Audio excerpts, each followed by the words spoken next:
Introducing the electric drill bit sharpener from the Toolshed. Featuring a diamond grinding wheel spinning at 4200 RPM that will not warp or ruin the temper of your drill bit, giving you a professional sharpen for bits from 3 to 13mm. Loosely insert your drill bit into the positioning sleeve. Hold back the toggle and position the sleeve into the depth adjustment cylinder and push the drill bit in as far as it will go.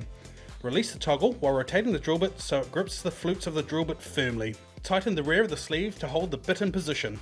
Turn the sharpener on and place the sleeve into the sharpening cylinder. Rotate the sleeve back and forth until there is minimal contact with the grinding wheel. Remove the sleeve from the cylinder, rotate it 180 degrees, place the sleeve back into the cylinder and repeat the process. For split point sharpening, repeat the drill bit alignment process.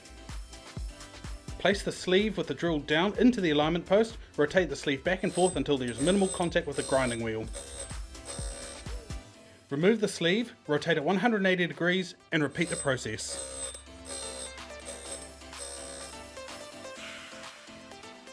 The Toolshed electric drill bit sharpener is a great product to ensure you are maintaining the sharpest drill bits for the best results from your tools.